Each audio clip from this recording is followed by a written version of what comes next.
The biggest single-day increase in the price of crude oil yesterday, crude jumping more than $25 a barrel at one point on the New York Mercantile Exchange. And that, of course, has a lot of people talking about energy alternatives. Even oil baron T. Boone Pickens says it is time to find other forms of fuel.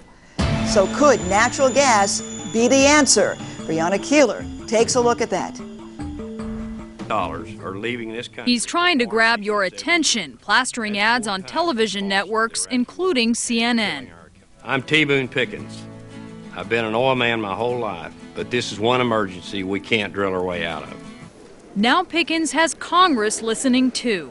If we continue to drift like we're drifting, you're going to be importing 80% of your oil. And I promise you, it'll be over $300 a barrel. Pickens' solution? Wind energy captured by giant turbines from Texas to Canada. He says they could supply up to 80% of the nation's electricity and free up the natural gas currently used to produce electricity and use it for cars and public transit instead. In 10 years, Pickens says dependence on foreign oil would drop by 38%, and that's just the beginning. By 2050, he says renewable sources of energy would replace fossil fuels. Pickens pitched his plan with Congress deeply divided along party lines over the solution to high gas prices. Democrats are pointing to him to rebut Republican calls for drilling on protected land. Here is a man who was my mortal enemy. He's my pal now. T. Boone Pickens has made a fortune in oil. He's a rich man because of oil, and he said it's no longer there. We need to move to alternative energy. But Pickens is an unlikely ally for Democrats. He says he'll vote for John McCain. In 2004, he contributed at least $1 million to the anti-John Kerry Swift boat campaign. And while he agrees with Democrats that domestic drilling won't solve the energy crisis, he says it would help in the short term.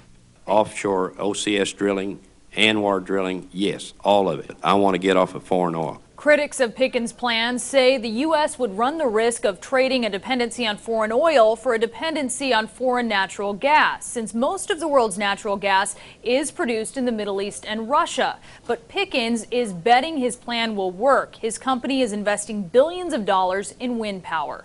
Brianna Keeler, Washington. And Jenny Fordham is with the Natural Gas Supply Association. She is joining us now from our studios in Washington, D.C. Welcome. Thank you. So one of the ways that T. Boone Pickens suggests we can break our dependence on foreign oil is by developing our own alternatives. Great idea there. So where does natural gas come in?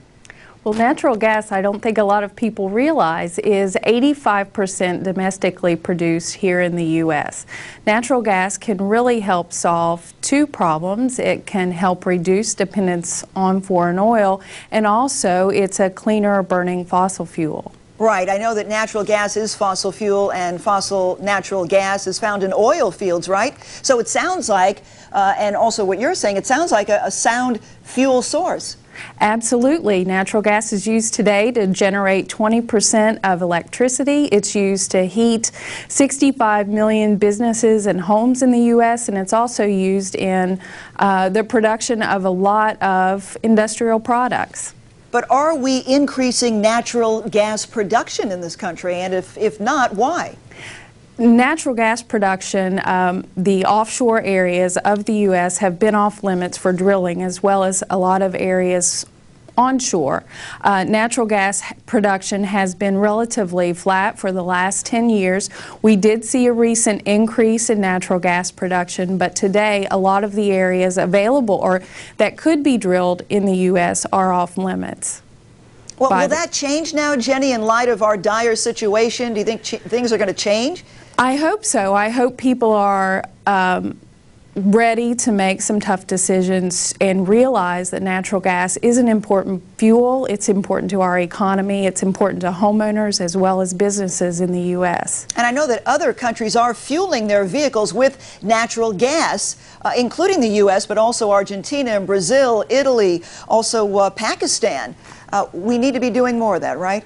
Absolutely. Natural gas right now is used in a little over 100,000 vehicles in the U.S. It's used around the world in about 8 million vehicles, so absolutely natural gas used in vehicles can make a difference.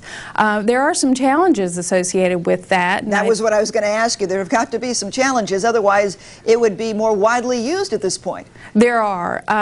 There are challenges in converting the household to be able to fuel vehicles and also in converting vehicles to natural gas. I think a good way to get this started is through the use of natural gas in fleet vehicles, and the market forces have already moved us in that direction with the 100 or so thousand that are already using natural gas. Better for the environment, right? Yes, it is, absolutely. Energy efficiency good? Yes, energy efficiency is good, and there is also on average, a cost advantage for using natural gas. Okay. So market is driving us to make these changes right now. Well, let's talk about cost, because that's obviously a huge thing. You say there's a cost advantage. What are we talking here in terms of numbers? The numbers that I've seen are, on average, natural gas is about a third less than the price of gasoline when used in vehicles. Wow, so it's less in terms of cost than gasoline. It's cleaner burning than diesel and gasoline. It's energy efficient. And it's domestically produced. And it's domestically produced. And it's obviously, you know, will help us reduce our dependence on foreign oil. Yes. Well, it sounds like a winner to me if we can make this happen on a grand scale, right? Yes. Yeah, all right. Well, hopefully sooner than later. Jenny Fordham with a... On air, online, on demand. Watch AFR when you want, where you want with CN8, the Comcast network.